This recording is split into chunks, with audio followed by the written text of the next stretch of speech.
हम मंजिल के सामने खड़े थे, लेकिन अंदर जाने की हिम्मत नहीं थी।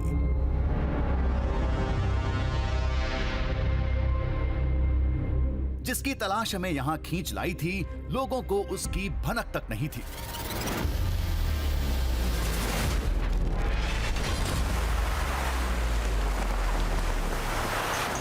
समुद्र में हमने कई टापू खोजे हैं, कई अनदेखी जगहों, अनसुनी कहानियों को दुनिया के सामने पेश किया है।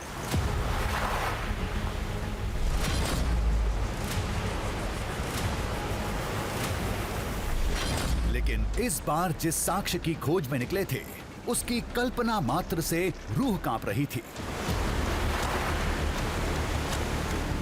आज की कहानी का मुख्य किरदार है श्री कृष्ण का सुदर्शन चक्र, और दृश्यम है उस दिव्य चक्र के पहले इस्तेमाल की निशानी का।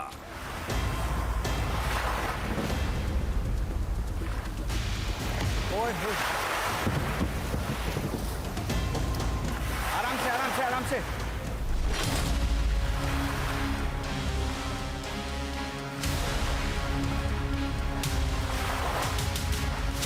जो दिव्य अस्त्र हमेशा आपने भगवान श्री कृष्ण के उंगली में देखा है, यानी सुदर्शन चक्र, वो इस स्थान पर परशुराम जी ने उन्हें प्रदान किया था।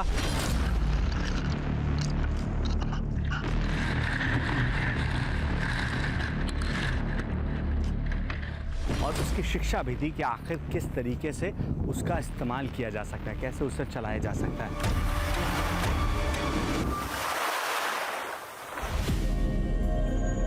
ये किसी ग्रंथ का दावा नहीं, बल्कि कर्नाटक की एक लोकप्रिय लोक कथा है।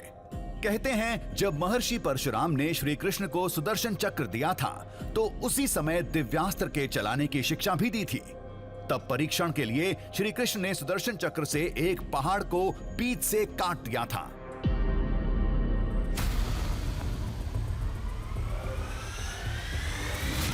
लोगों का दावा है उस कटे हुए पहाड़ के अवशेष आज भी मौजूद हैं। उसके कुछ हिस्से आज भी दिखते हैं। परशुराम जी ने श्री कृष्ण जी को, उनका पहली मुलाकात यहाँ पे हो जाता है। कृष्ण और परशुराम जी की मुलाकात यहाँ पर इधर ही हुआ है। उन्होंने उनको सुदर्शन चक्र दिया। किसने? परशुराम जी। परशुराम। और उसको चलाया श्री कृष्ण ने। श्री कृष्ण ने चलाया। फिर निशान उसके? निशान उसका इधर ही है अभी भी। अच्छा। हाँ। तो तैयार हो जाइए एक ऐसी पौराणिक घटना का साक्ष्य देखने के लिए जिसको लेकर ग्रंथों में सन्नाटा है, लेकिन उसकी निशानी आज भी धरती पर जिंदा है।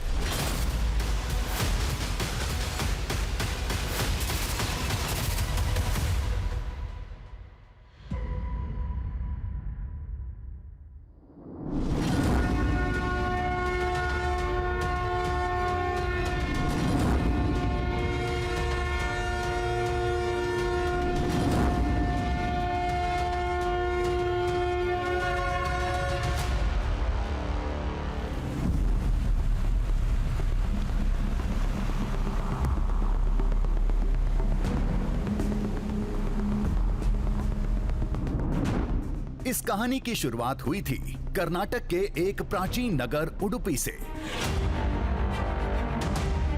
और हमारे सामने था श्री कृष्ण मठ का मुख्य द्वार।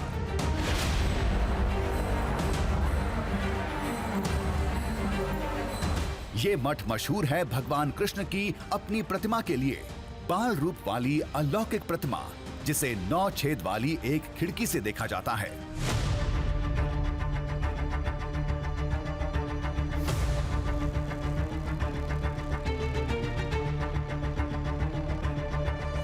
अब आप सोच रहे होंगे श्री कृष्ण के बाल अवतार और सुदर्शन चक्र का आपस में कैसा नाता, लेकिन हम जिस साक्ष्य की खोज में आए थे, वो कहानी इस मठ की उसी अद्भुत प्रतिमा से शुरू हुई थी।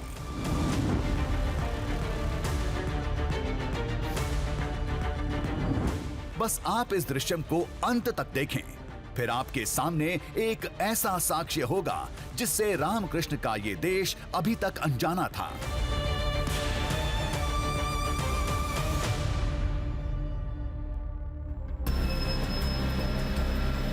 आप पहले ये सुनिए, इस मठ की मूर्ति को लेकर क्या कहा जाता है।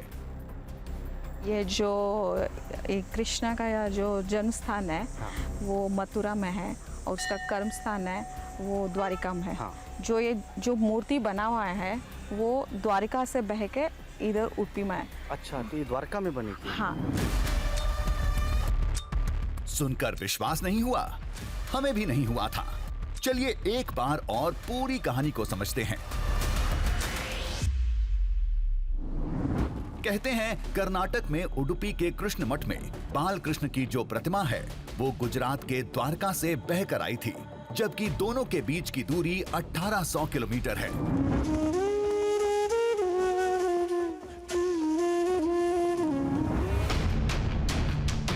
वही प्राचीन द्वारका जिसे श्री कृष्ण ने खुद बसाया था, जहां के वो राजा थे, जो नगरी बाद में समुद्र की गहराई में समा गई थी। फिर वो प्रतिमा इतनी दूर उडुपी कैसे पहुंची? और श्री कृष्ण का बचपन तो मथुरा वृंदावन में बीता था, उनके बाल रूप की प्रतिमा द्वारका में क्यों थी? सवालों के जवाब को लेकर हमने आम लोगों और मठ के संतों से बात की। फिर एक हैरत अंगेज कहानी सुनने को मिली। ये उस समय की बात है जब श्री कृष्ण अपने परिवार के साथ द्वारका में राजकाज चला रहे थे। एक दिन क्या हुआ,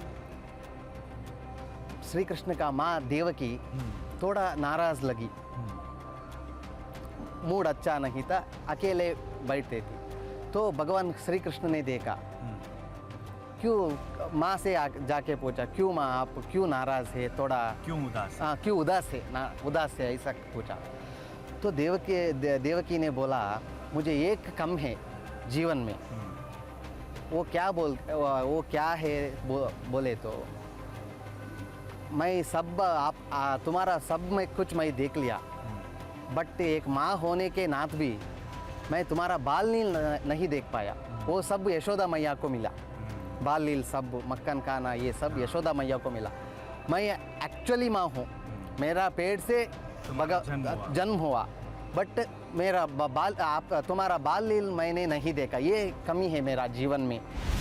तब माता देवकी की इच्छा को पूरा करते हुए भगवान कृष्ण ने बाल रूप धारण किया, जिसे पत्नी रुक्मिणी ने एक झरोखे से देख लिया था।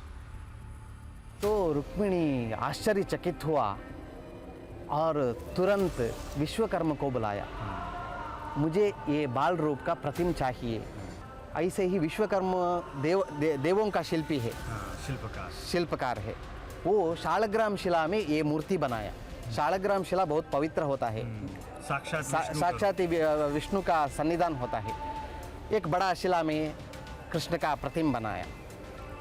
बाद में ये रुक्मिणी ये विग्रह है ना, उसको अपना पूजा मंदिर में रख के डेली पूजा करती थी।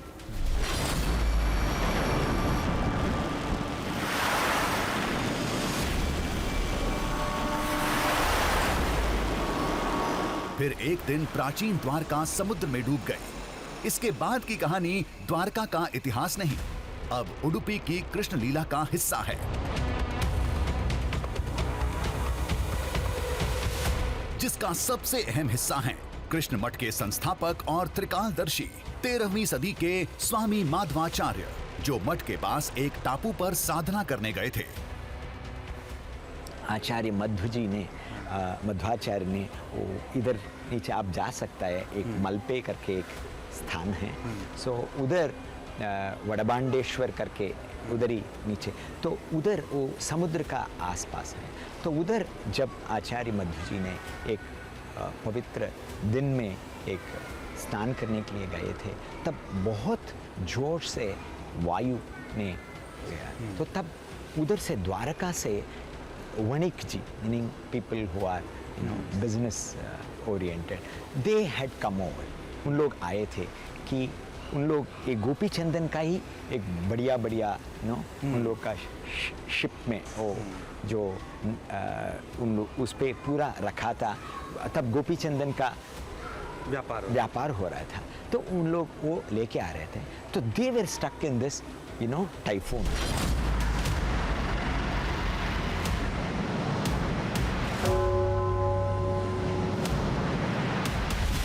बताते हैं स्वामी माधवाचार्य ने अपनी दिव्य शक्ति से तूफान को रोक दिया। जान बचने से खुश व्यापारियों ने कुछ उपहार लेने के लिए कहा।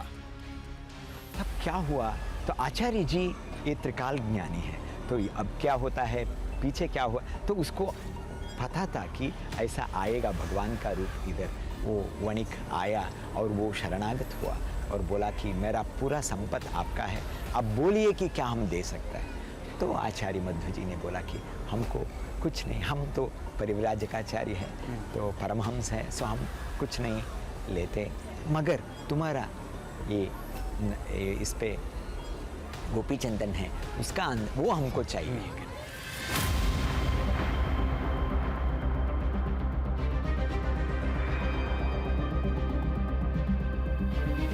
गोपी चंदन मिट्टी के एक बड़े टुकड़े को लेकर स्वामी माधवाचार्य मठ पहुंचे और इस कुंड में डुबो दिया।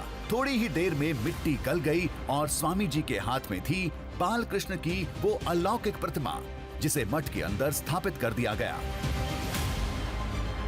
द्वादश स्तोत्र बोल के मलपे से यही सरोवर को लेके आया और वो मिट्टी को इधर डुबाया। डूबने बाद पानी में एक साथ मिट्टी गिर गया ना, तो भगवान का दिव्य मूर्ति अंदर था। वो मूर्ति 5000 ईयर पहले रुक्मिणी देवी विश्वकर्म से बनाया था ना, वो मूर्ति था।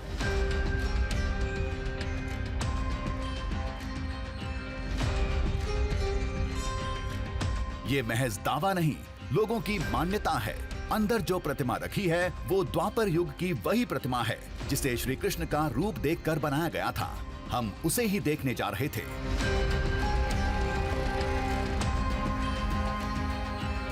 मथुरा में बाल रूप पूजा पाठ होता है। द्वारका में नरेश का रूप का पूजा होता है। ये इधर का मूर्ति का क्या विशेष है तो बोले तो द्वारका में ये मूर्ति बनाया, रूप बनाया मथुरा का बाल रूप, तो द्वारका और मथुरा का सम्मिलन ये उडुपी है।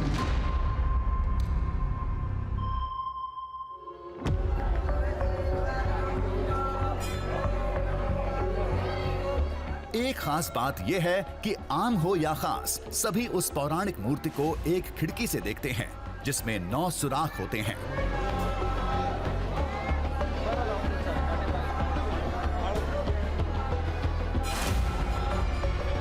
स्वयं कृष्ण भगवान स्पर्श करके ये मूर्ति रुक्मिणी देवी को दिया और विश्वकर्मा देव शिल्पी एक मूर्ति का बना। जगतगुरु मध्वाचार्य स्थापना किया, इसलिए बहुत सा निराला है।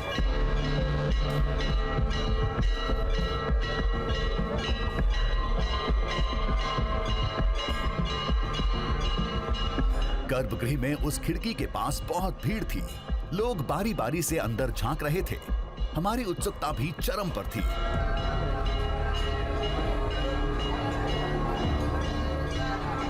जो भी भक्त इस मंदिर के भीतर दाखिल होता है, प्रभु के दर्शन के लिए उसे इस खिड़की के जरिए झांकना पड़ता है। और यहाँ पर आपको 9 खंड नज़र आ रहे हैं, 1 2 3 4 5 6 7 8 9। मान्यता है कि शुरू से ही ये 9 खंड इसी तरीके से बने हुए हैं। आप जब इस खिड़की से देखें तो आपको श्री कृष्ण का वो बाल रूप नज़र आता है जो द्वारका से उडुपी पहुँचा था, जिसकी वजह से कृष्ण मठ की स्थापना मध्वाचार्य के द्वारा की गई थी।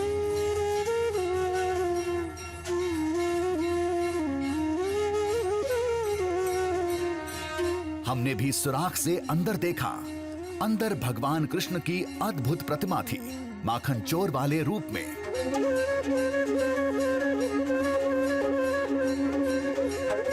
मक्खन मथनी के लंबे डंडे को पकड़े हुए, बिल्कुल वैसा जैसा गोकुल और मथुरा की बाल लीलाओं में हम अब तक देखते रहे हैं।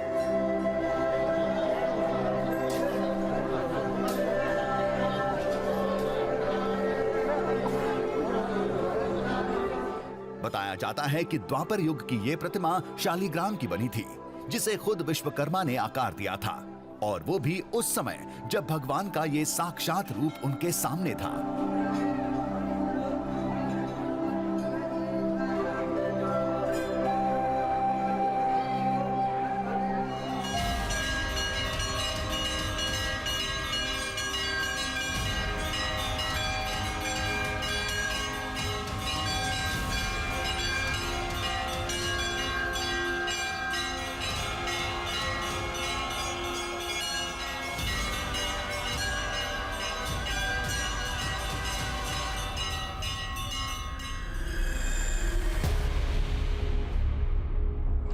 तो ये हुई प्रतिमा की कहानी। अब सवाल ये खड़ा होता है कि इस प्रतिमा का सुदर्शन चक्र से क्या नाता था।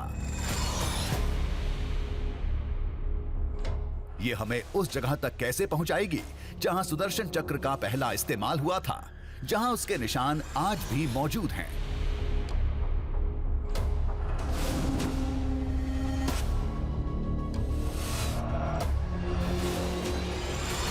इसके लिए हमें वहां जाना होगा जहां स्वामी माधवाचार्य को ये मूर्ति मिली थी।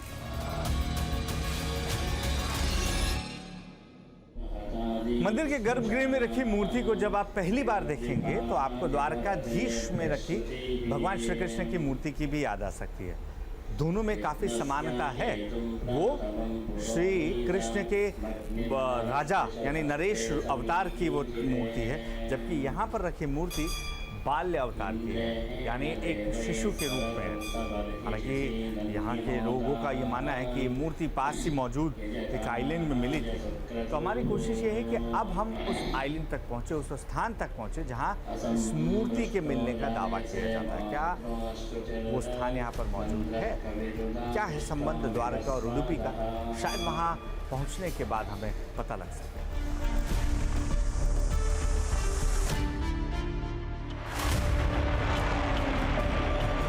टापू पर जाने का मकसद मूर्ति की कहानी की जड़ तक जाना था, लेकिन हमें खुद पता नहीं था कि उस जगह से एक नई खोज की शुरुआत हो जाएगी, कुछ ऐसा जो हमने सोचा भी नहीं था।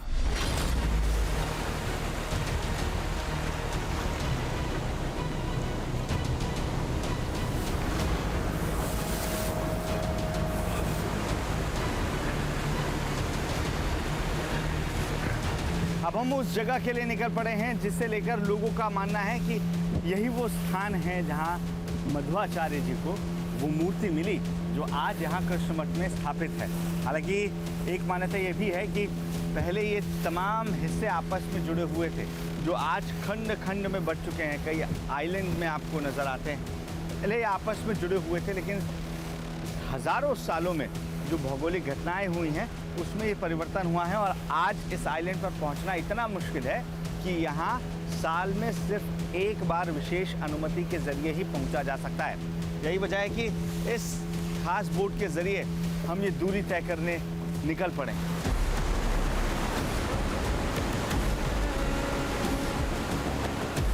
वो टापू इंसानों के लिए खतरनाक माना जाता है। वहाँ की अशांत लहरें दुर्घटना का सबब बन जाती हैं। इसी वजह से वहाँ लोगों को साल में केवल एक बार जाने की इजाजत होती है। हम विशेष परमिशन के साथ जा रहे थे।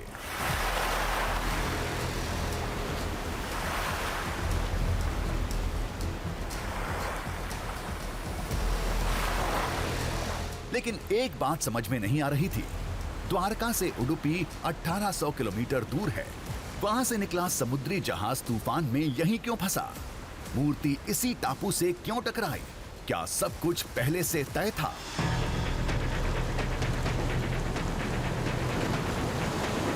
जैसे जैसे ये दूरी घटती जा रही है, एक सवाल मेरे मन के भीतर और गहरा होता जा रहा है। द्वारका से उस मूर्ति का उडुपी में आना ये महज संयोग है या इसके पीछे भी कोई वजह है, कोई कारण है? आखिर क्यों वो मूर्ति सिर्फ इसी स्थान पर आई है, जबकि यहाँ बीच में कई और स्थान पड़ते हैं, उडुपी के नीचे भी कई जगह हैं। लेकिन उडुपी आना, इसके पीछे भी कुछ संकेत है क्या? इसका पता लगाने की भी हम कोशिश करेंगे।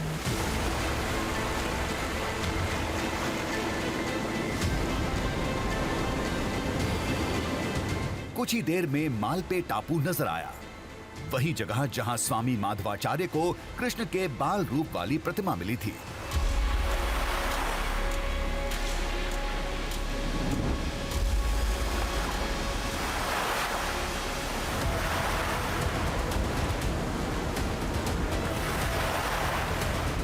लेकिन खोज को अंजाम देने के लिए टापू पर उतरना जरूरी था। देखिए, इस आइलैंड के करीब हम पहुंचकर भी इस पर आसानी से नहीं उतर पा रहे हैं। आप लहरों को देखिए कितने ऊपर नीचे हो रही हैं, जिसकी वजह से बोट को किनारे लगाना उतना मुश्किल है, क्योंकि बोट अगर इन पत्थरों से टकराती है तो हमारा वापस जाना नामुमकिन हो जाएगा। इसलिए सेफ जगह पर जाना होगा। 4 से 5 फीट तक ये लहरें ऊपर नीचे हो रही हैं।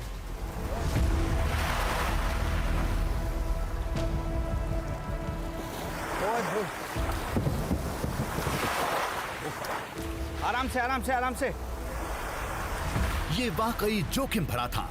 एक चूक से नाव टूट सकती थी, हम जख्मी हो सकते थे।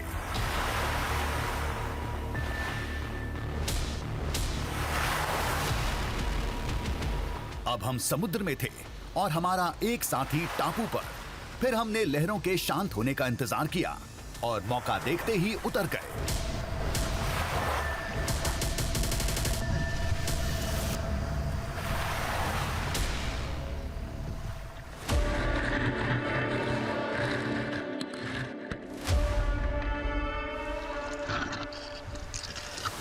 कहते हैं स्वामी माधवाचार्य के समय ये टापू प्राचीन उडुपी का ही एक हिस्सा था, जहां संत ध्यान लगाया करते थे।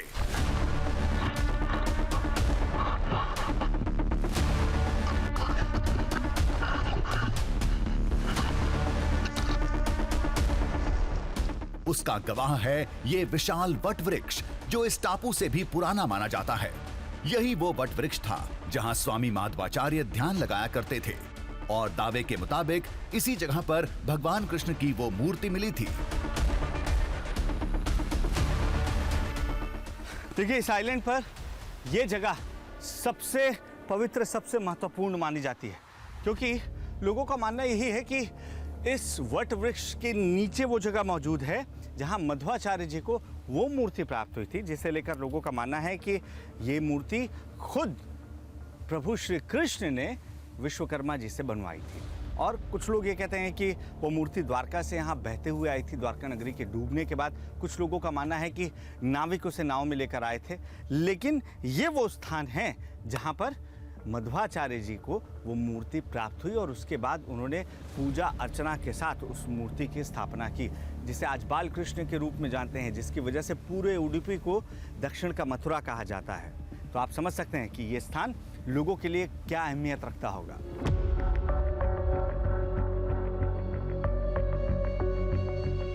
ये शिला भी उसी समय की मानी जाती है। साल में एक बार लोग इस टापू पर आते हैं, वट वृक्ष के साथ इस शिला की पूजा करते हैं।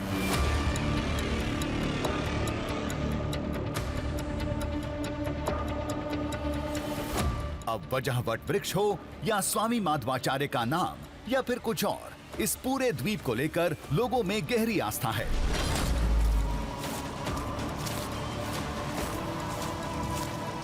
जब भी लोग इस जगह पर आते हैं तो प्रतीक के तौर पर ये ध्वज लगाकर वापस जाते हैं।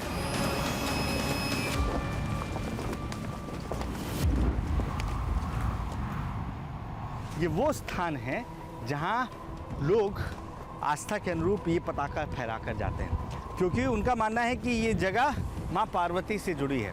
वो इस स्थान को जोड़ते हैं उडुपी में मौजूद अनंतेश्वर महादेव से, वो इसे जोड़ते हैं मां पार्वती से।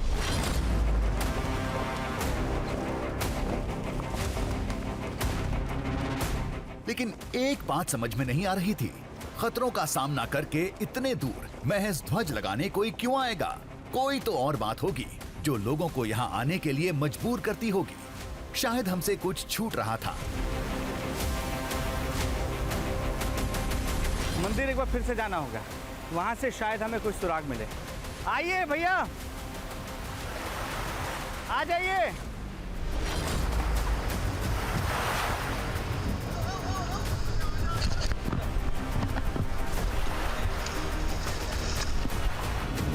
श्री कृष्ण की उस अद्भुत प्रतिमा और इस टापू के बीच कोई तो ऐसी कहानी थी जिससे हमारा अभी तक सामना नहीं हुआ था। इस कहानी का जरूर कोई दूसरा पहलू भी था। ये जानने के लिए हम एक बार फिर उसी कृष्ण मठ की राह पर थे।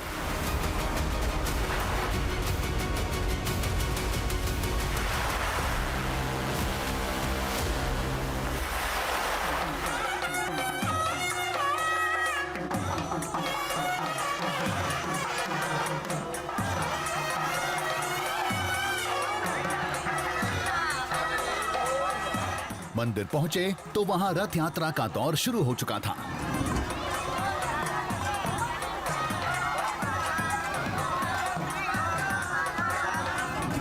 रोज शाम इस यात्रा को अंजाम दिया जाता है। रथ पर भगवान कृष्ण की एक प्रतिमा को मंदिर परिसर के चारों तरफ घुमाया जाता है। देश के कोने कोने से आए तमाम भक्त इसी तरीके से रथ को पूरी ताकत के साथ खींचते हैं। हर उम्र के लोग इसमें शामिल होते हैं। गोविंदा गोपाला कहते हुए वो इस तरीके से रथ को खींचकर आगे की दिशा में लेकर जाते हैं। महिलाएं पुरुष आप देखिए कितने उत्साह के साथ। और ये उत्सव एक दिन का नहीं बल्कि 365 दिन का है पूरे उडुपी क्षेत्र के लिए। इससे आप समझ सकते हैं कि आखिर उडुपी कृष्ण भक्तों के लिए कौन सा स्थान रखता है, क्यों यहाँ पर भगवान श्री कृष्ण के बाल रूप को उस तरीके से पूजा जाता है जैसा ब्रज भूमि में आपने देखा या सुना होगा।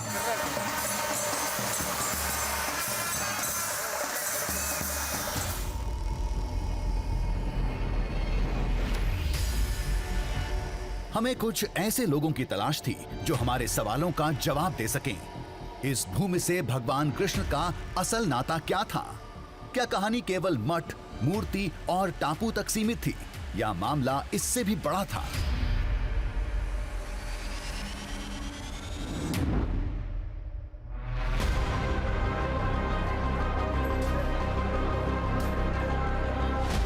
ये रथ यात्रा मददगार साबित हुई।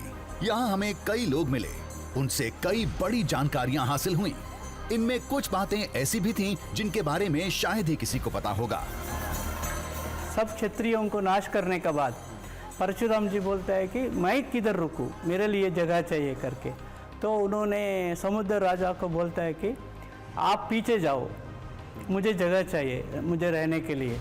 तब उन्होंने अपना जो क्या बोलते हैं कोडली, एक्स कोडली क्या बोलते हैं हिंदी में, परसा को उसने इधर से या अपना बिल से बाण को छोड़ देते हैं जहाँ तक समुंदर पीछे जाता है। और ये जगह को जो गोवा से लेके केरला तक ये जगह को परशुराम क्षेत्र बोल के नया एक सृष्टि हो जाता है धरती का। हमारी सोच सही थी।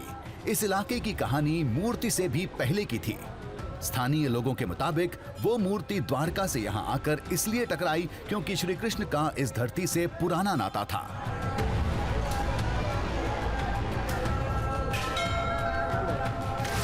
महर्षि परशुराम और भगवान कृष्ण की यहीं पहली मुलाकात हुई थी। ये उस समय की बात है जब कंस का बदला लेने के लिए जरासंध लगातार मथुरा पर हमला कर रहा था।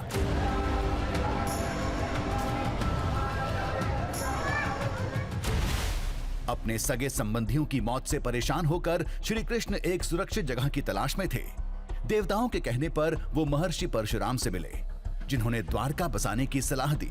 साथ ही समुद्र से जमीन लेने की विधि भी सिखाई, क्योंकि भगवान परशुराम ने इसी तरीके से पूरे कोंकण को बसाया था। और तो और दावे के मुताबिक श्री कृष्ण को परशुराम जी से सुदर्शन चक्र भी यहीं मिला था। ऐसा भी कहानी सुनाने को आता है यहाँ पे कि परशुराम जी ने श्री कृष्ण जी को, उनका पहली मुलाकात यहाँ पे हो जाता है।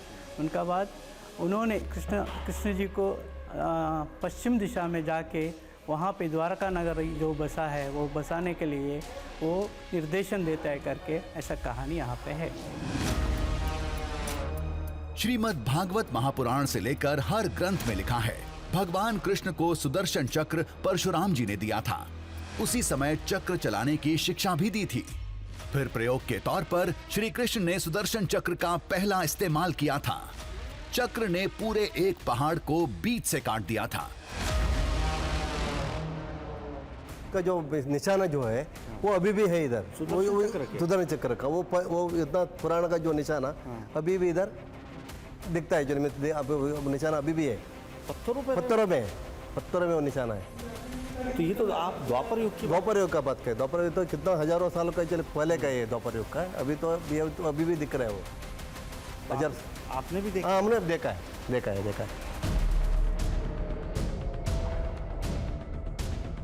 कहते हैं वो पहाड़ पास में ही है, जहां पत्थरों के तेज धार से काटे जाने के निशान आज भी साफ दिखते हैं।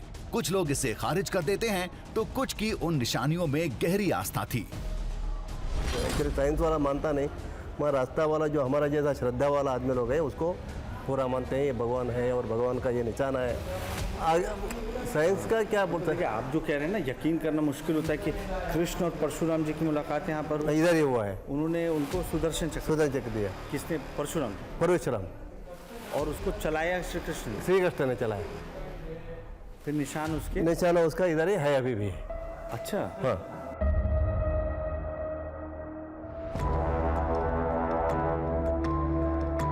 इसको परखने का बहुत आसान रास्ता था। कल सुबह होते ही हम उस पर्वत के अवशेष को देखने जाएंगे। दावे के मुताबिक जिसे कृष्ण भगवान ने सुदर्शन चक्र से काटा था।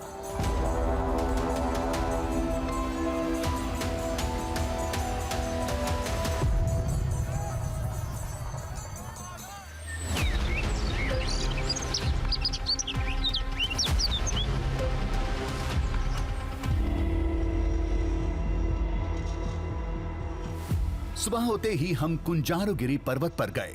कहते हैं यहीं परशुराम और कृष्ण की मुलाकात हुई थी।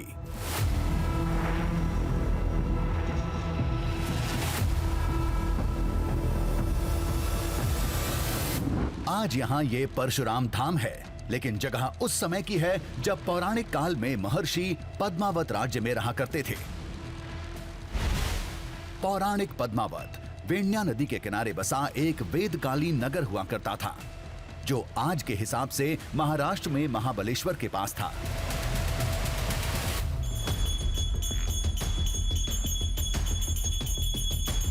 जो सवाल हमारे मन में बार बार घूम रहा था, उसका जवाब भी मिल चुका था। ये सवाल लगातार गहरा रहा था कि आखिर यही वो स्थान क्यों है, क्योंकि अगर आप देखेंगे पश्चिम में द्वारका नगरी पड़ती है और वहाँ से लेकर ये उडुपी का क्षेत्र, इसके बीच में तमाम राज्य पड़ते हैं, तमाम शहर पड़ते हैं, और उडुपी के नीचे भी वो मूर्ति जा सकती थी, पहुँच सकती थी, फिर वो उडुपी में ही क्यों पहुँची? इन तमाम सवालों का जवाब इस पर्वत पर पहुंचने के बाद मिल जाता है। कुंजारुगिरी इसे कहा जाता है, कुंजारु पर्वत इसका नाम है। दरअसल ये पूरा क्षेत्र जो है ये परशुराम जी की तपोस्थली के रूप में माना जाता है, लेकिन ये खास स्थान वो स्थान है जहाँ विष्णु के दो रूपों का मिलन हुआ था, यानी भगवान श्री कृष्ण और भगवान परशुराम इसी स्थान पर मिले थे। और ये कब हुआ था? ये द्वारका के बसने के पहले हुआ था।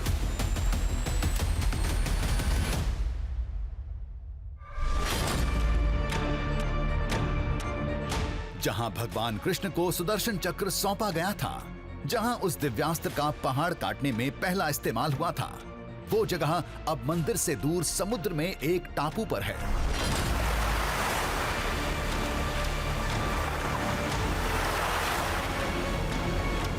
अब उस पौराणिक पर्वत के अवशेष एक टापू में तब्दील हो चुके हैं। अब वहां जाने की बारी थी।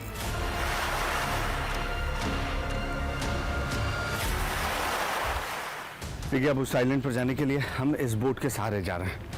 मुझे अभी भी इस बात पर यकीन नहीं हो रहा है कि ऐसी कोई जगह हो सकती है जो सालों नहीं, हज़ारों नहीं, बल्कि युगों पुरानी है और जिस पर आज भी वो निशान मिलने के दावे किए जा रहे हैं, जिसका नाता सीधे सीधे सुदर्शन चक्र से है।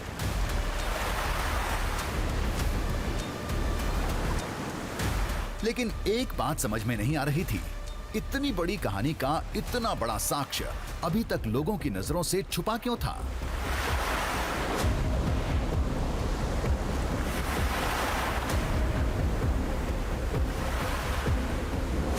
टापू पहुंचते ही हम अवशेषों की खोज में जुट गए।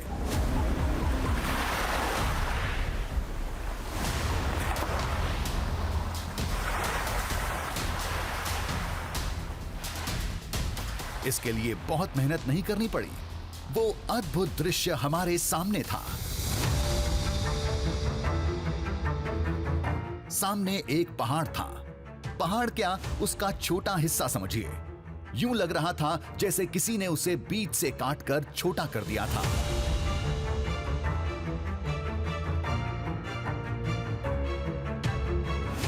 पत्थरों के कटाव का तरीका बता रहा था, बड़े धारदार हथियार से वार किया होगा।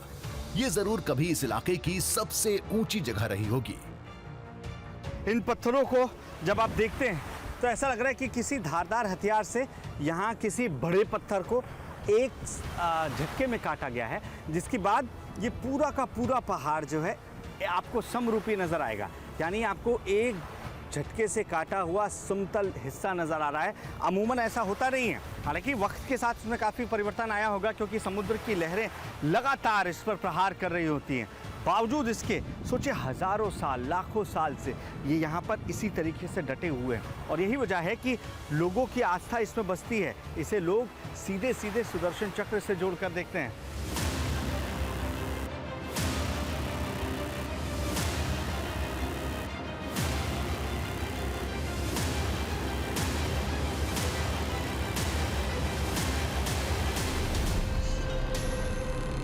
दावे के मुताबिक ये उसी पर्वत का अंश था जिस पर श्री कृष्ण ने सुदर्शन चक्र का पहला वार किया था, जिसे चक्र की तेज धार ने बीच से काट दिया था।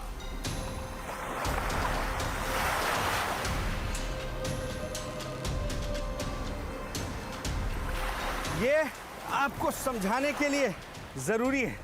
यहाँ जब मैं पहुँच रहा हूँ, आप देखिए यहाँ ऐसा लग रहा है कि कुछ पत्थर के खंभों को खड़ा करके रखा गया था और ऊपर से धारदार हथियार चलने की वजह से, जो लोगों के आस्था के अनुसार सुदर्शन चक्र है, जिसके चलने की वजह से इसका ऊपरी हिस्सा गायब हो गया है। और यहाँ खड़े होकर जब आप इन्हें स्पर्श कर रहे होते हैं, जब आप इन्हें इस तरीके से इतने करीब से देख रहे होते हैं, तो आपको भी एक बार ये यकीन होगा कि ये संभव है।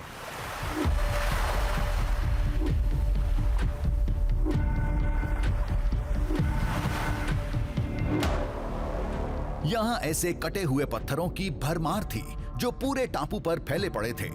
कहते हैं पहले ये सभी एक पहाड़ थे जो वक्त के साथ बिखर गए।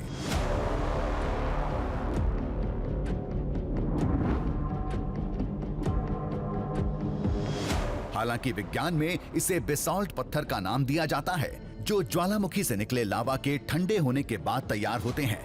इस प्रक्रिया में हजारों साल लगते हैं।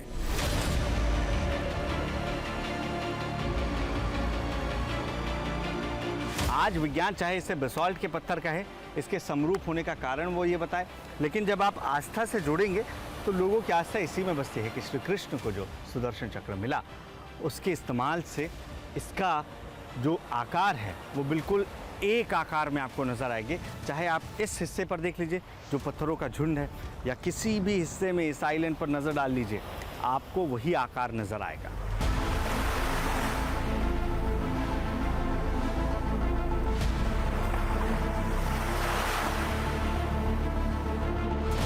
आस्था से जुड़ी भावना और विज्ञान के तर्कों की लड़ाई तो सालों पुरानी है। दोनों पक्षों को सुनना और समझना पड़ता है, लेकिन एक बात गौर करने लायक थी।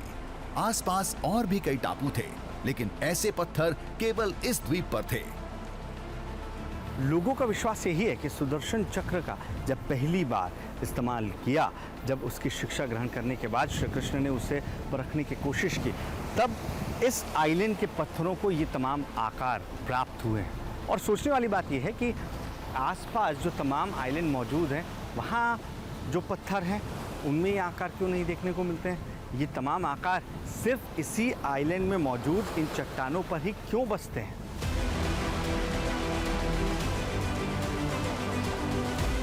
दूसरा पक्ष ये था कि जब इन चट्टानों का नाता इतनी बड़ी पौराणिक कथा से है, तो इसकी जानकारी दूसरों को क्यों नहीं है?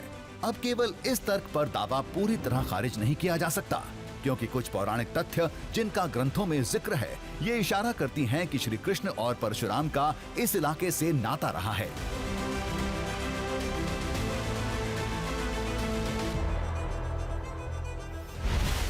भागवत पुराण और दूसरे ग्रंथों के मुताबिक सुरक्षित राज्य की खोज में भगवान कृष्ण दक्षिण के 4 यदुवंशी राज्यों में गए थे। परशुराम के कहने पर श्री कृष्ण के सगे संबंधी गोमांतक पर्वत पर कुछ दिन रुके थे। जरासंध ने उस पर्वत को भी जलाकर खाक कर दिया था। पुराणों के मुताबिक गोमांतक पर्वत के उस पार सोमनाथ शिवलिंग था और वहां से 32 किलोमीटर दूर जाकर द्वारका नगरी बसाई गई थी।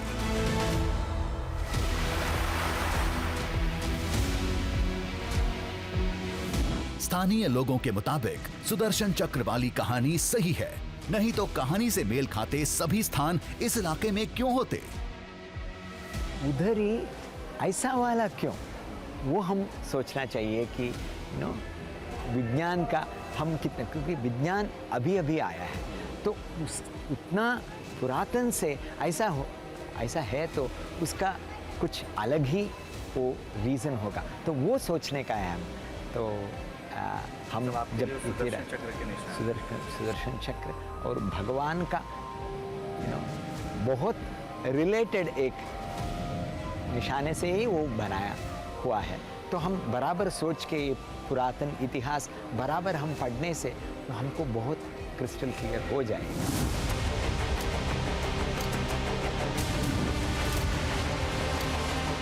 देश में ऐसे कई पौराणिक साक्ष्य हैं जो राम सेतु और श्री कृष्ण जन्मभूमि की तरह वैज्ञानिक प्रमाण की बाट देख रहे हैं। इसे पूरा करने में कई साल लग जाएंगे। हो सकता है तब तक कुछ साक्ष्य रहें और कुछ मिट जाएं, लेकिन इनका ये दृश्यम हमेशा जिंदा रहेगा।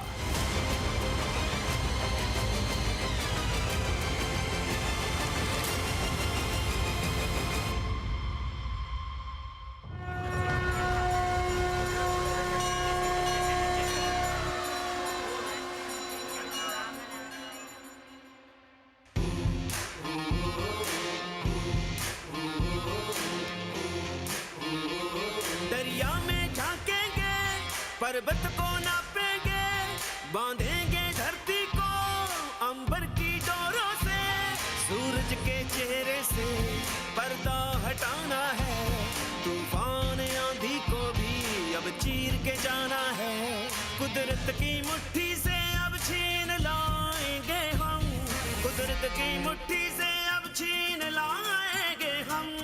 दृश्यम दृश्यम दृश्यम दृश्यम दृश्यम दृश्यम